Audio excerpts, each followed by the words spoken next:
누군가가 이런 기도를 드렸습니다. 한번 기도문을 들어보십시오. 때때로 병들게 하심을 감사합니다. 인간의 약함을 깨닫게 해주시기 때문입니다. 가끔 고독의 수렁에 내던져 주심을 감사합니다.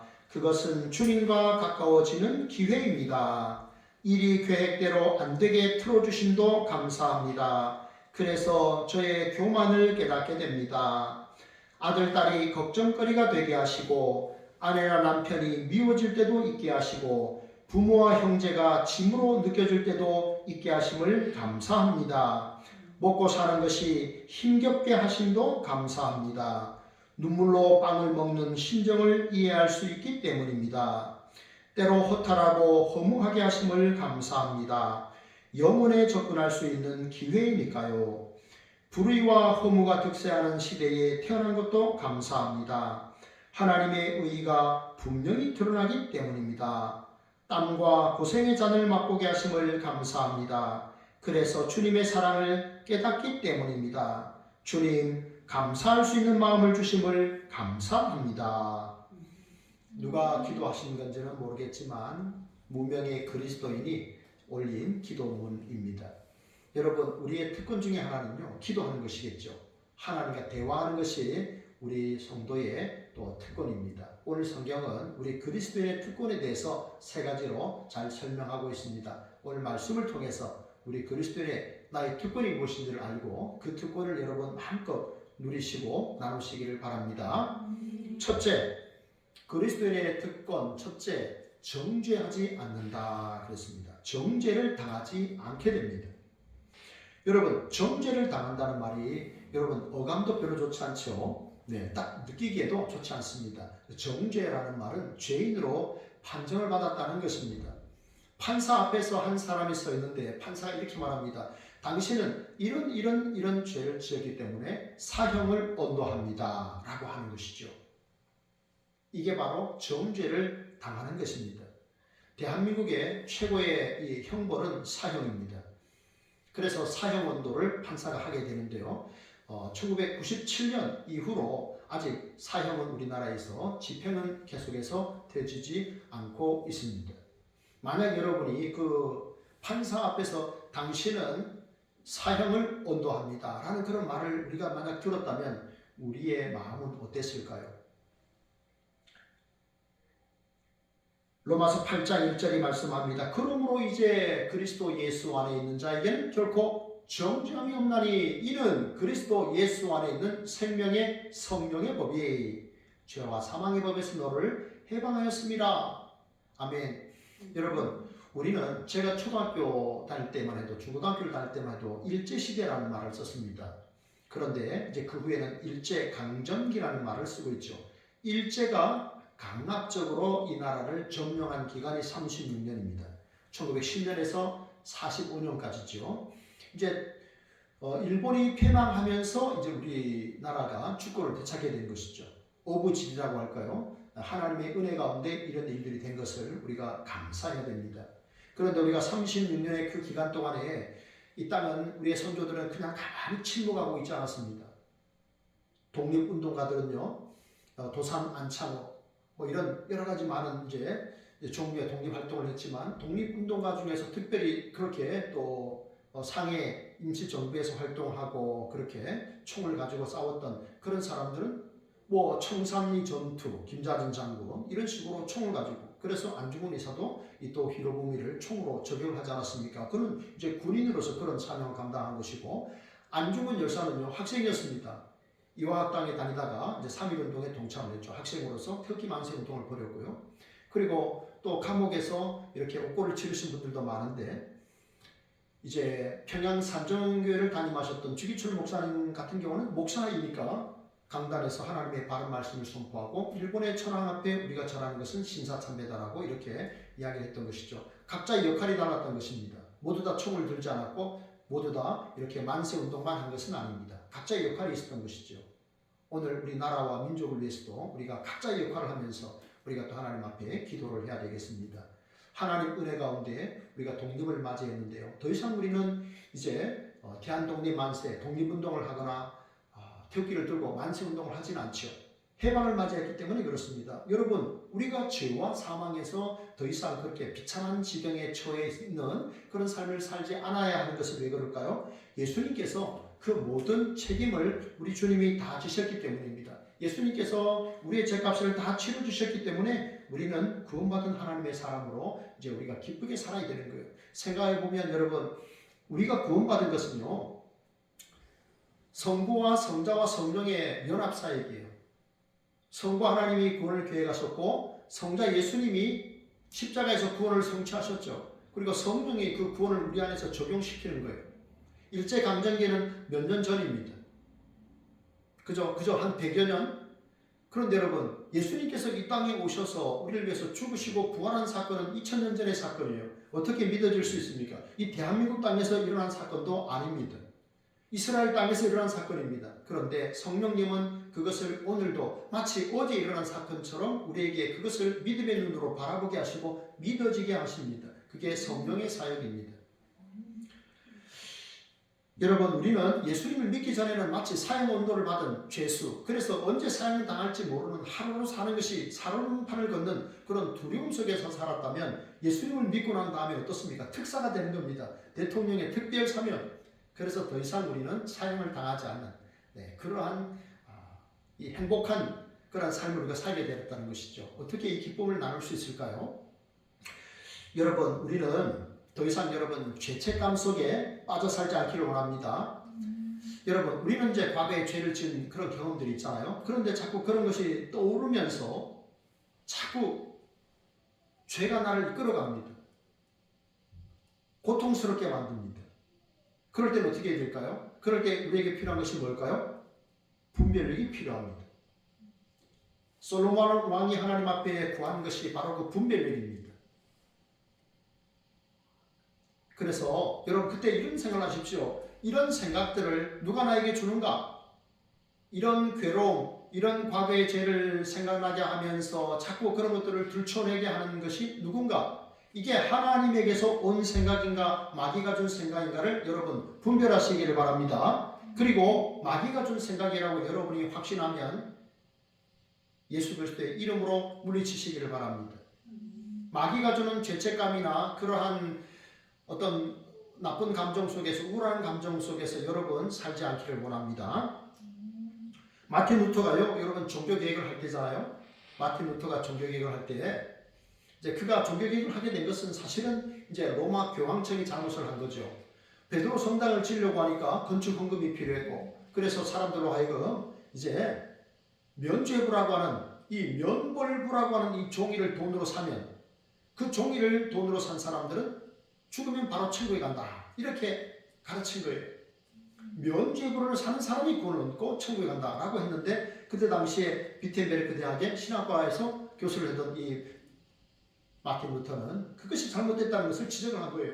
오직 의인은 믿음으로 말미암아 살리라. 우리가 구원을 얻고 영원한 생명을 얻는 것은 예수 그리스도를 믿음으로 가능한 것이지 이 종이 쪽지를 돈 주고 산다고 되는 것은 아닙니다. 그래서 95개 조항을 반박을 내거는 것이죠. 그것이 이제 종교 개혁을 크게 이루게 된 건데요. 그 당시에 이제 마귀가 찾아왔습니다. 마귀가 루터를 찾아왔습니다. 그리고 야 루터야, 네가 하는 꼴을 봐라.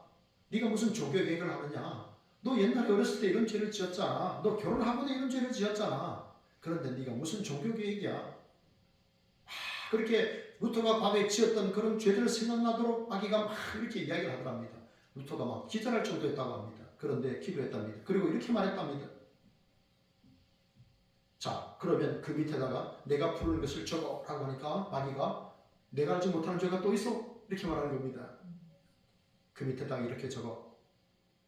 나사렛 예수 그리스도의 이름으로 이 모든 죄가 용서되었노라. 마귀가 그 말을 듣고 쫓겨 도망갔다고 합니다. 성도 여러분, 예수님을 여러분이 나의 구세주와 주인으로 믿으십니까? 아멘. 믿는다면 이미 우리는 정죄를 당하지 않습니다. 더 이상 죄의식 속에 빠져있지 마십시오. 내가 죄와 사망 가운데서 해방되었다는 것을 여러분 기뻐하십시오. 여러분, 그렇다고 해서 내가 아무렇게나 방탕하게 살아도 된다는 말은 결코 아닙니다. 구원받은 하나님의 백성답게 그 구원의 기쁨을 여러분 마음껏 누리면서 이 땅에서 살아가기를 축복합니다. 아멘. 두 번째입니다. 그리스도인의 두 번째 특권입니다. 영의 일을 생각한다는 겁니다. 5절을 보십시오. 5절에 보면 육신을 따르는 자는 육신의 일을, 영을 따르는 자는 영의 일을 생각하나니 라고 했습니다. 여러분, 세상 사람들은요 결국 두 종류예요. 하나는 육신을 따라 사는 사람이고요, 하나는 영을 따라 사는 사람이에요. 육신을 따라 살아가는 사람, 이게 이제 마귀를 따라가는 사람이죠. 이 사람들의 기준은 뭐냐 하면 나에게 유익이 되느냐 안 되느냐, 그게 이제 선과 악의 기준입니다. 나에게 유익이 되면 그 선한 거예요. 그런데 아무리 좋은 거라도 나에게 불편하고 나에게 유익이 되지 않으면 그것은 악한 겁니다. 인간의 본성을 따라서 육체가 원하는 대로 살아가는 사람입니다. 또 반면에 어떤 사람이 있습니까? 영을 따라 사는 사람이 있다고 말합니다. 영은 뭡니까? 성령이죠. 성령을 따라 사는 사람들이 있습니다. 성령을 따라가는 사람, 이게 중요한 단어가 있는데 생각한다라는 말입니다.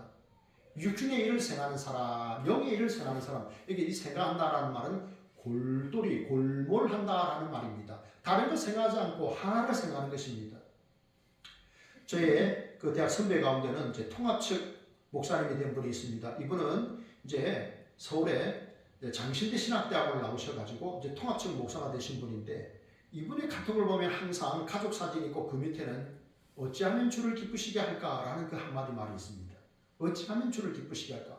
제가 그걸 볼 때마다 이 목사님은 참 어떻게 하면 이 주님을 기쁘시게 할까? 정말 주님의 기쁨이 되기 위해서 살아가는구나. 그런 참 부러움도 있었습니다. 여러분, 저와 여러분이 하나님의 성전인 것을 여러분 믿으십니까? 하나님의 영이 우리 안에 거하시기 때문에 우리는 성전입니다. 그래서 우리가 예수님을 나의 구세주, 나의 주인으로 모셨다면 예수님이 거하시기에 불편함이 없도록 우리의 마음을 깨끗하게 여러분 정결하게 하시고 주님이 나와 함께 거하시기에 부족함이 없도록 여러분 잘 만들어 드시길 바랍니다. 그게 영의 사람입니다. 여러분, 그러면 우리는 왜 하나님의 일을 해야 되는가 하는 겁니다. 왜 하나님의 일을 생각해야 되는가? 육신의 일은 뭐라고 했습니까? 사망이다 라고 했습니다. 내 육신이 부추기는 대로 그렇게 살아가는 겁니다. 이 사람들은 이제 특징이 뭐냐면요, 죄에 대해서 무감각합니다. 죄에 대해서 아주 무디입니다. 죄에 대해서 발버둥 치지 않습니다. 죄가 원하는 대로 육체의 쾌락을 따라 그렇게 살아가는 겁니다. 죄에 대해서 저항하지 않습니다. 그런데 여러분, 이 사람들의 결말은 무엇입니까? 사망입니다. 이것은 영원한 사망을 말합니다. 어떤 소망도 더 이상 없습니다. 지옥은 뭡니까? 더 이상 소망이 없는 곳입니다. 여러분, 그러나요, 하나님의 일을 생각하는 사람은요, 하나님을 골몰하게 몰두하는 사람은요, 무엇을 누립니까? 성경에 보면 생명과 평안이라 라고 했습니다. 사는 방식이 다릅니다. 사는 목적도 다릅니다. 그러니까 내전에는 열매도 당연히 다를 수밖에 없겠죠. 여러분, 여러분의 삶에 하나님이 주시는 영원한 생명이 있고 평안이 넘치기를 축복합니다. 축복합니다. 그런 은혜가 있기 바랍니다. 요한복음 17장 3절에 보면요, 우리가 예수님을 믿게 되면 영원한 생명을 얻게 된다라고 했는데, 영생이 무엇인가에 대해서 좀 구체적으로 말씀을 하고 있습니다. 요한복음 17장 3절에 보면 영생은 유일하신 참 하나님과 그가 보내신 자 예수 그리스도를 아는 것입니다 라고 했거든요. 영생이 뭐냐? 아는 것이라고 그랬어요. 하나님을 알고 예수님을 알아가는 것인데, 이 알아가는 것은 내가 누군가의 강의를 통해서 배우고 듣고 그래서 아는 것이 아닙니다. 부부가 결혼해서 서로가 알아가는 겁니다. 가장 친밀한 관계잖아요. 그렇게 알아가는 것입니다. 하나님과 사귀는 것입니다. 하나님의 말씀을 읽고 하나님과 대화를 하고 하나님께 기도합니다. 하나님 어떻게 하면 좋겠습니까? 이런 어려운 지경입니다. 하나님의 뜻을 알려주세요. 그리고 내가 하나님과 사귀는 거예요. 이게 하나님을 알아가는 것입니다. 그게 영생입니다. 여러분, 중세 시대에 이제 수도 운동이 많이 있었는데요. 그 중에 시몬이라고 하는 수도사에 관한 이야기입니다. 이 시몬이라고 하는 이 수도사는 AD 한 500년경의 인물인데, 이 사람은 어디서 살았는가 하면요, 20m 나무 위에 살았습니다. 20m 나무 위에 큰 기둥이 있는 이런 넓은 이런 20m 나무 위에서 그가 35년을 살았답니다. 제자들이 음식을 위로 올려준 거예요. 그래서 생명을 연명을 한 겁니다. 어떻게 살았느냐? 옷은 가죽옷, 짐승의 가죽옷을 입었고 제자들이 주는 음식을 먹고 이렇게 살았는데 늘 서서 기도했고요. 목에는 쇠사슬을 이렇게 맸답니다. 그렇게 고행을 한 거예요. 여러분 여기에 있는 것보다 20m 위에 있으면 그분 생각에는 하나님과 더 가까이 있다고 생각한 겁니다. 그렇잖아요. 네, 저도 아파트 고층에 사시는 분들 한 20층, 30층에 사는 분들 옛날에 신방을 하고 그럴 때 하나님과 가까이 계시니 하나님께 제 얘기 좀 잘해주세요라고 말한 적이 있습니다. 네, 아마 그런 생각을 좀 하셨을 수도 있겠어요. 그게 이제 고행을 통해서 하나님을 가까이 가는 이제 경건 생활이라고 생각하신 겁니다. 여러분도 이것이 하나님을 따라 사는 영의 사람이라고 생각하십니까? 반면에 창세기 5장에 보면 에녹이라는 사람이 있습니다. 죽음을 맛보지 않고 천국에 올라간 사람 엘리야와 에녹인데요. 에녹에 관한 기사는 참 짧습니다. 그가 무드셀라를 낳은 후에 하나님과 동행하며 자녀들을 낳았더라 그랬거든요. 그리고 하나님 그를 데려가셨다라고 했습니다. 여러분 그러면 하나님과 동행하는 것은 영적인 일이고 자녀를 낳는 것은 육적인 일일까요? 그렇지 않습니다. 하나님이 기뻐하는 영성은 뭡니까? 내가 사는 이곳에서 하나님과 동행하면서 내가 가정생활을 잘하는 거예요. 그게 하나님 기뻐하는 영성이에요. 굳이 여러분 높은 곳에 올라가려고 하지 마십시오. 제가 알고 있는 목사님들 가운데 하원식이라는 목사님이 계십니다. 제가 그분의 이름을 딱 듣고 그분을 만나서 삼행시를 바로 지어주려 했습니다. 여러분 한번 해볼까요? 하나님이 원하시는 식대로 그렇습니다. 이게 삼행시입니다. 제가 지어드린 삼행시입니다. 하나님이 원하시는 식대로 목회하세요. 예, 하원식입니다. 하원식. 옛날에 이생하라는 청년이 하나 있었는데 제가 강도사 시절인데 삼행시를 지어드렸습니다. 이생명 하나님께 생명 하나님께 그랬습니다. 그 자매가 참 그것이 참 기억이 난다고 그랬는데 그렇습니다. 하나님이 원하시는 식대로 살아가는 거예요. 그건 하나님과 동행하는 것인데 하나님과 동행한다는 것은 뭐냐면 보폭을 맞추는 거예요. 제가 설교 준비를 하다가 깨달았어요. 하나님과 보폭을 하나님이 내 인생의 주인이시니까 하나님과 내가 보폭을 맞춰야 되는데 하나님이 빨리 걸으실 때는 나도 어떻게 해야 돼요? 빨리 걸어야 되겠죠. 하나님이 천천히 걸으실 때는 나도 천천히 걸어가야 되는 거예요. 자, 하나님이 빨리 걸으실 때는 왜 빨리 걸으실까? 내가 만약에 죄악의 자리에 있다고 생각해 보십시오. 혹은 그 자리에 내가 지나친다고 생각해 보십시오. 그럴 때는 어떻게 해야 될까요? 빨리 지나쳐야 되겠죠. 그죠? 죄악의 장소를 쳐다보고 거기에 머물게 되면 나도 그 냄새를 맡게 되는 겁니다. 나도 그 습관에 젖어가게 되는 거예요. 그래서 어떻게 됩니까? 그런 죄악의 장소를 지나칠 때는요, 빨리 지나가야 되는 거예요. 그래서 주님이 빨리 걷잖아요. 그럼 나도 빨리 걸어야 되는 거예요. 거기에 미련 두고 집착하지 마십시오. 그 다음에 주님이 천천히 걸으실 때는 어떻습니까? 우리도 천천히 걸어야 되겠죠. 저도 운전하다 보면 빨리 갈 때는요, 아무것도 안 보여요. 근데 천천히 가잖아요. 보이는 게 많아요. 사람이 빨리 달릴 때보다 걸어서 가면 사람들의 얼굴 표정이 보입니다. 내 이웃의 얼굴 표정이 보이는 거예요. 그분이 우는 모습도 보여요. 그러면 다가가서 우리가 위로하고 또 권면하고 하는 걸 해야 되잖아요. 그죠? 네, 그렇습니다. 하나님의 일하는 사람, 영의 일을 하는 사람은요, 성령의 인도를 받게 되는데 결국은 주님과 함께 보폭을 맞춰서 때로는 빨리, 때로는 천천히 그렇게 걸으시면서 우리가 하나님의 뜻을 이루는 아름다운 삶을 살기를 축복합니다. 셋째, 마지막입니다. 우리가 또 그리스도의 특권 세 번째는 뭐냐? 상속자입니다. 하나님의 상속자입니다. 이게 17절 보십시오. 자녀이면 또한 상속자 곧 하나님의 상속자요 그리스도와 함께한 상속자니 우리가 그와 함께 영광을 받기 위하여 고난도 함께 받아야 할 것이니라. 아멘. 저희가 이제 지난주 토요일에 가정 예배를 드리면서 전도 나오기 전에 가정 예배를 드리면서 이제 마치고 제 아내가 이런 이야기를 했습니다. 이제 한 주 동안에 가족 카톡방에다가 감사한 일을 하나씩 적어주면 일주일 동안 그렇게 하면 10,000원짜리 쿠폰을 주겠다라고 했습니다. 저희들이 막 환호성을 질렀습니다. 10,000원 벌기가 쉽지 않지 않습니까? 그래서 너무 기뻤습니다. 그런데 여러분, 우리 가족 중에 10,000원짜리 쿠폰을 받은 사람은 한 사람도 없습니다. 그 순간만 기억했고 그 다음날 까먹은 겁니다. 그래서 일주일 동안 그것을 실천한 사람이 하나도 없었습니다.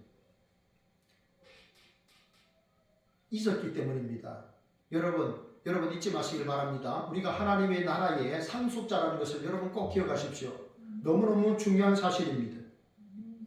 제가요 설교 준비를 하다가 대한민국에서 상속세를 제일 많이 낸 사람은 누군가? 자기 부모로부터 이렇게 재산을 어마어마한 재산을 받아가지고 이렇게 가장 많이 납부한 재산세를 이렇게 상속세를 납부한 사람은 누군가라고 검색을 해봤더니 삼성 오너 가족이 2조 원, 2조 어마어마한 돈이죠.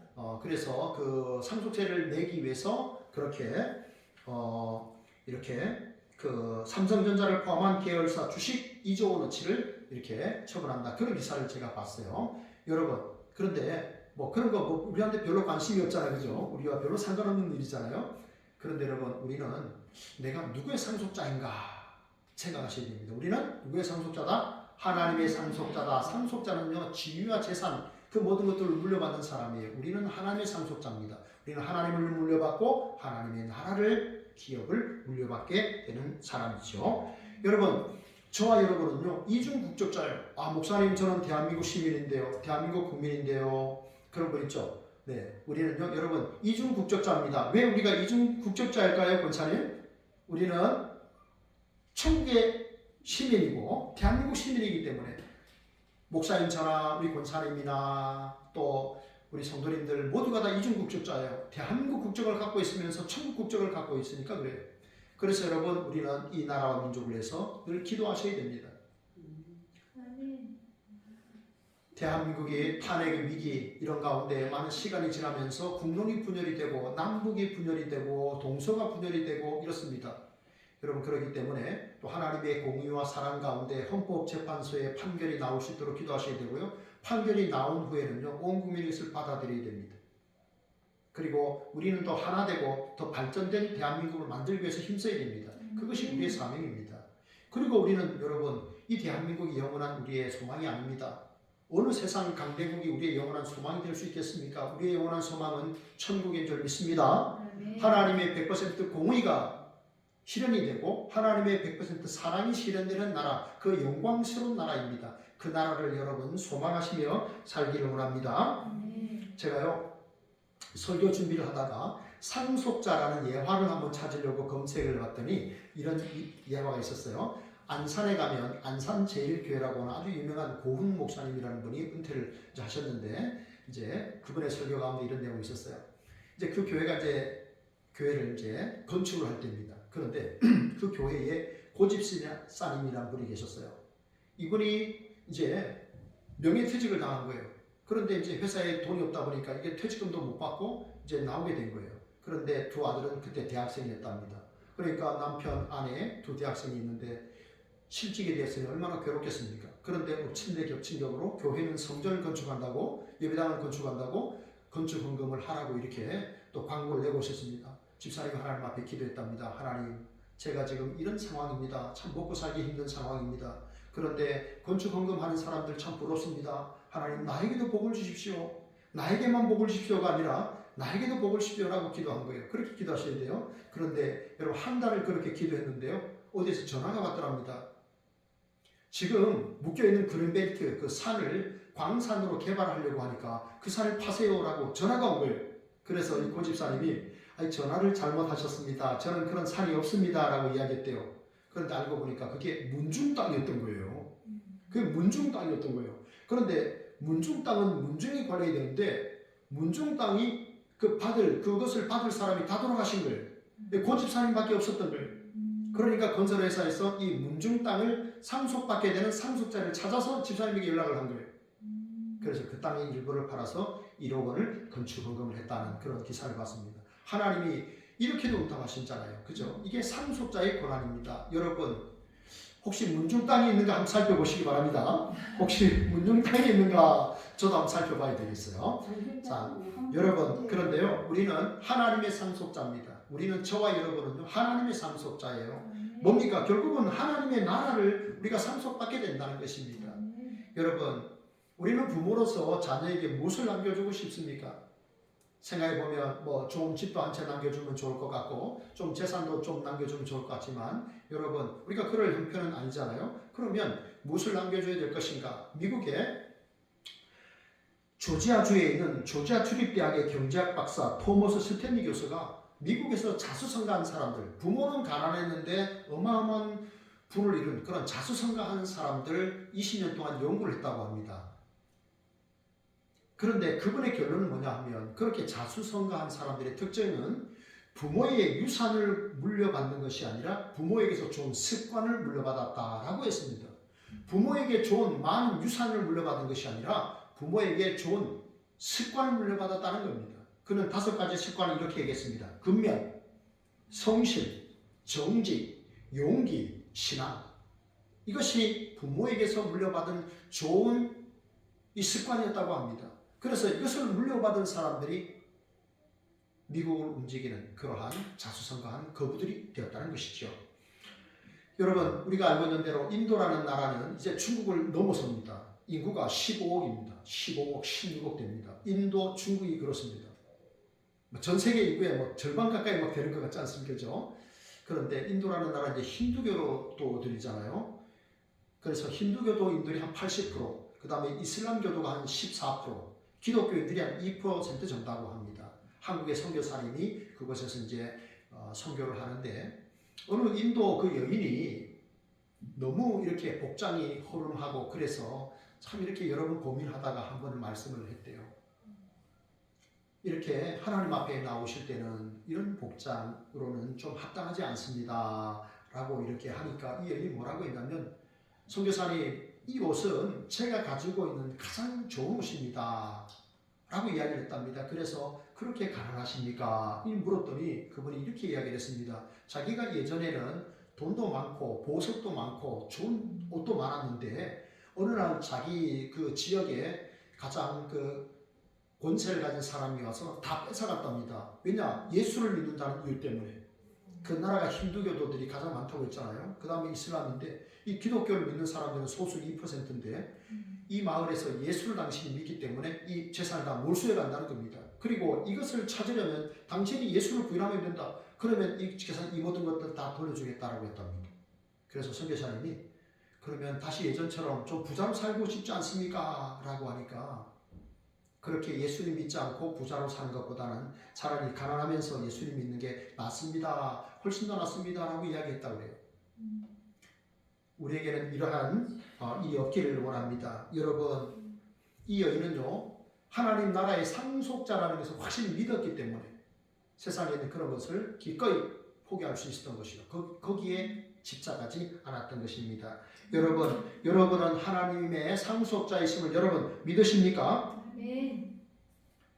여러분, 하나님께서 우리 성도님들의 마음을 그리고 생각을 신앙을 지켜주셔서 꼭 하나님의 상속자들이 될 수 있기를 축복합니다. 네. 여러분, 그러면 우리가 성경에 보면 우리가 주님과 함께 그날의 영광을 얻기 위해서 고난도 함께 받아야 된다라고 했습니다. 사도 바울은 그의 제자들에게 이런 말을 했죠. 우리가 하나님 나라에 들어가려면 많은 환난을 겪어야 하느니라 라는 말씀을 합니다. 여러분, 우리는 그날 주님과 함께 영광을 누리게 될 텐데요, 이 땅에서는요 우리가 하나님의 영광을 위해서, 하나님의 뜻을 위해서 고난도 기꺼이 받아야 됩니다. 여러분, 그러나 너무 두려워하지 마십시오. 주님과 함께 받는 고난입니다. 오늘 함께라는 말이 3번 나오고 있습니다. 주님과 함께 영광도 받고 주님과 함께 고난도 받습니다. 여러분, 우리 예수님 생각해 보십시오. 그분은 죄가 없으신 분입니다. 그러나 성부 하나님의 그 구원을 성취하시기 위하여 묵묵히 십자가를 지셨습니다. 죽기까지 하셨습니다. 그런 예수님을 하나님은 지극히 높여주셨습니다. 모든 무릎을 예수의 이름에 꿇게 하셨습니다. 여러분, 그날에 우리는 주님과 함께 영광을 얻게 될 것을 여러분 믿으시기 바랍니다. 이 땅에서 그래서 주님과 함께 고난도 기꺼이 받으시고 하나님 나라의 상속자임을 여러분 소망하면서 믿음을 지키며 끝까지 하나님 앞에 영광을 돌리는 복된 삶 살아가기를 진심으로 바랍니다. 우리 함께 찬양하겠습니다. 우리 이 복음성가 여기에 있는 건데요, 179장 내가 어둠 속에서 우리 함께 찬양하겠습니다. 찬양하고 기도합니다.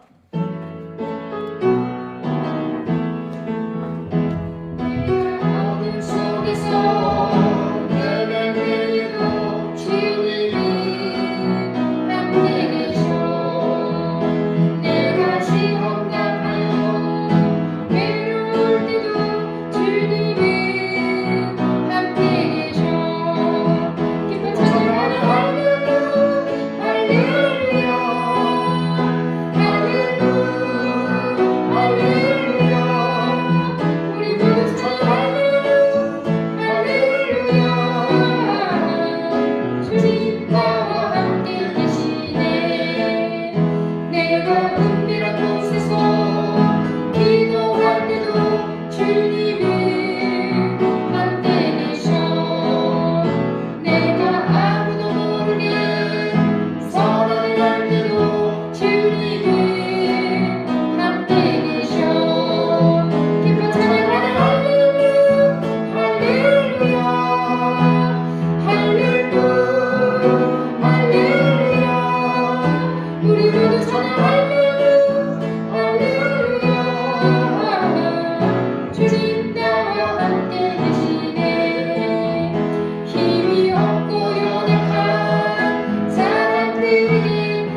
고난할 때도 주님 우리와 함께 하십니다. 그 사실을 믿고 여러분 고난 가운데서 묵묵히 믿음을 지키며 나아가게 하소서 기도하겠습니다. 아멘.